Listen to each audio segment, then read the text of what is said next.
Assalamualaikum warahmatullahi wabarakatuh. Selamat pagi semuanya. Udah pada sarapan? Ya, berarti udah ada tenaga untuk melakukan pembelajaran pada hari ini, ya kan?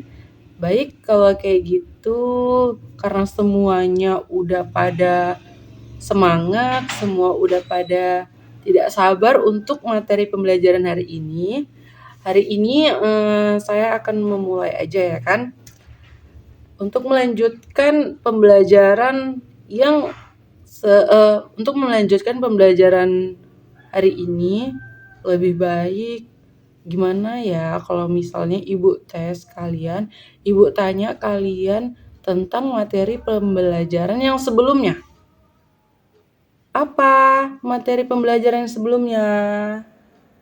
Ya, materi pembelajaran yang sebelumnya yaitu perilaku jujur dan bertanggung jawab. Ada yang bisa angkat tangan? Siapa yang bisa menjelaskan perilaku jujur dan tanggung jawab? Siapa? Nggak ada. Nggak ada yang mau angkat tangan? Nggak ada. Oke, kalau kayak gitu, saya akan menjelaskan apa itu berperilaku jujur dan bertanggung jawab. Jadi perilaku jujur itu adalah sikap di mana kita berkata dengan benar, berkata dengan sejujur-jujurnya tentang apa kejadian yang kita lakukan, gitu kan. Misalnya misalnya kalian tuh di rumah disuruh orang tua, disuruh ibu beli cabai gitu kan. Tolong belikan cabai gitu. Nah, tolong belikan ibu cabai. Lalu waktu saat kita beli cabai, ternyata harga cabainya 5.000, ya kan? Harganya 5.000. Lalu setelah kita pulang, kamu bilang ke orang tua, "Mah, ini cabainya harganya 6.000. Nah, itu adalah perilaku tidak jujur. Oke. Jadi, kita harus berusaha untuk berperilaku jujur. Kalau misalnya kita belinya harga 5.000, kita juga harus bilang ke orang tua bahwasanya, "Mah, harganya 5.000." Ya kan? Kita harus menerapkan perilaku jujur dari kita kecil sampai kita dewasa nanti. Itu perilaku jujur itu pasti sangat disenangin orang, iya kan?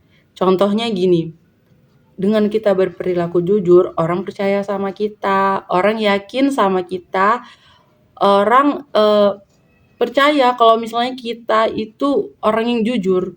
Tapi kalau misalnya kita tidak jujur terhadap suatu hal, orang nggak akan lagi percaya sama kita. Oke, gitu ya. Itu tentang perilaku jujur. Kalau selanjutnya bertanggung jawab, perilaku bertanggung jawab. Apa bertanggung jawab? Contohnya seperti apa? Siapa yang bisa angkat tangan? Nggak ada yang bisa. Oke, saya akan menjelaskan tentang bertanggung jawab. Contohnya apa, Ibu? Bertanggung jawab itu contohnya seperti ini. Kita misalnya di rumah, kita mau membuat teh menggunakan gula. Tanpa sengaja gulanya jatuh ke bawah, tumpah. Lalu tindakan apa yang kita lakukan?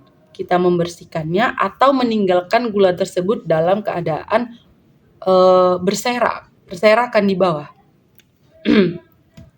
Iya, benar sekali, kita harus membersihkannya karena itu salah satu sifat bertanggung jawab.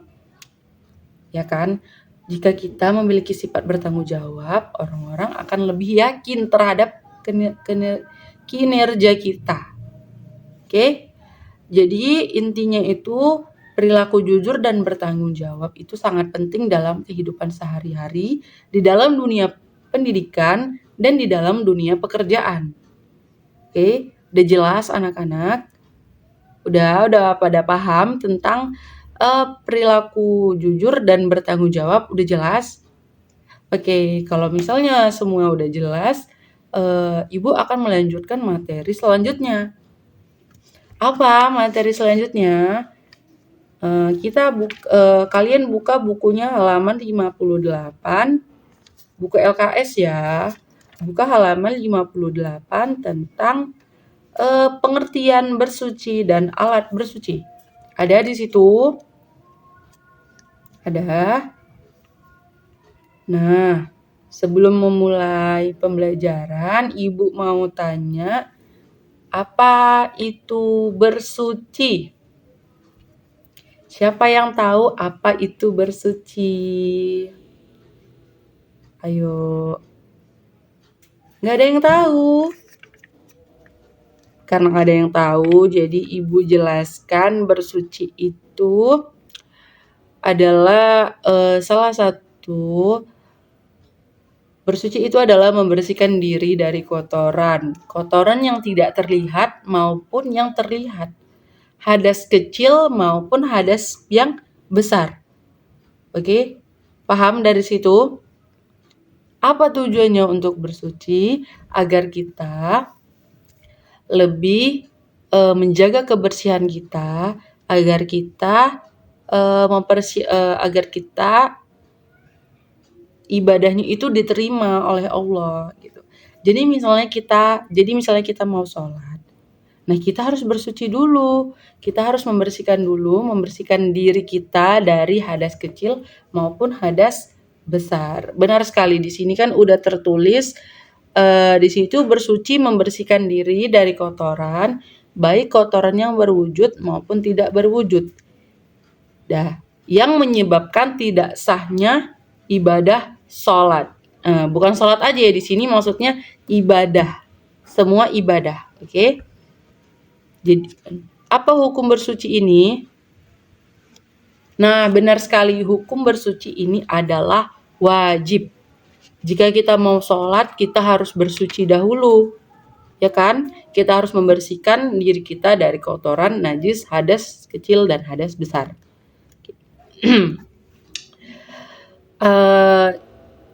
Yang kedua itu adalah alat bersuci. Apa alat bersuci? Ember, gayung. Apa alat bersuci? Nah, alat bersuci itu ada dua. Alat bersuci itu ada dua. Yang pertama, bisa kita bersuci menggunakan air. Jika kita tinggal di Indonesia, banyak perairan, ya kan? Indonesia ini adalah negara yang perairannya cukup banyak. Jadi kita bisa bersuci menggunakan air. Yang kedua, kita bisa bersuci menggunakan benda lain yang memiliki kesamaan dan sifat dan fungsi. Apa contohnya? Seperti kayu, batu, ya kan? Itu kita juga boleh bersuci dari itu. Cuma selanjutnya bersuci itu ada 3. Yang pertama wudhu atau yang pertama itu berwudhu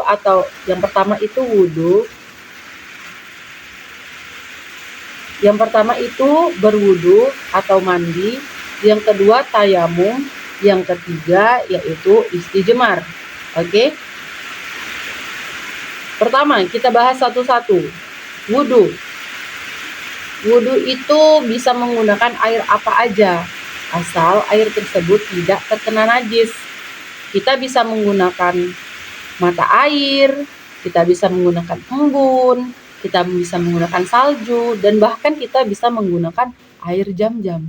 Jika tidak ada air lagi, misalnya di Arab sana, nah kita berwudu menggunakan air jam-jam karena di sana ada air jam-jam, gitu ya. Yang kedua yaitu tayamum. Tayamum itu bersuci atau berwudu menggunakan tanah dan debu. Itu yang dimaksud tanah dan debu adalah tanah dan debu yang sudah bersih. Bukan tanah dan debu yang ada kotorannya. Jadi harus tanah dan debu yang dalam keadaan sudah bersih, sudah kita pastikan itu benar-benar bersih, ya kan?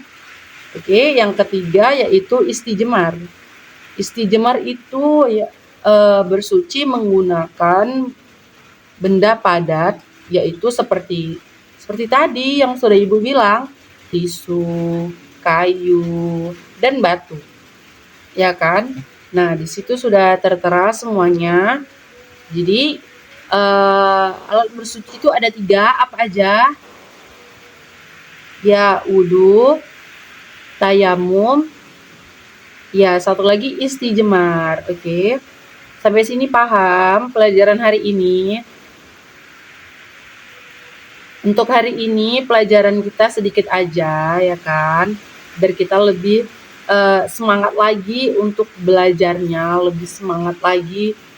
Oke, materi hari ini Ibu cukupkan. Ada yang ingin bertanya? Ada yang ingin bertanya? Nggak ada? Nggak ada yang ingin bertanya? Udah paham semua? Udah? Nah, kalau udah paham semua, tugas halaman 59, di situ ada esai 1 sampai 5. Kalian kerjakan di kertas lembar. Itu PR ya, pekerjaan rumah. Ya, nanti dikumpulkan pada hari Senin berikutnya. Oke, iya. Nah, jadi pembelajaran hari ini itu sekian. Motivasi dari Ibu untuk hari ini seperti kata-kata ini, jangan pernah berhenti belajar. Karena kehidupan itu tidak akan pernah berhenti memberikan pelajaran kepada kita. Jadi, kesimpulan dari kata-kata ini yaitu kita harus terus belajar sampai akhir hayat. Untuk apa?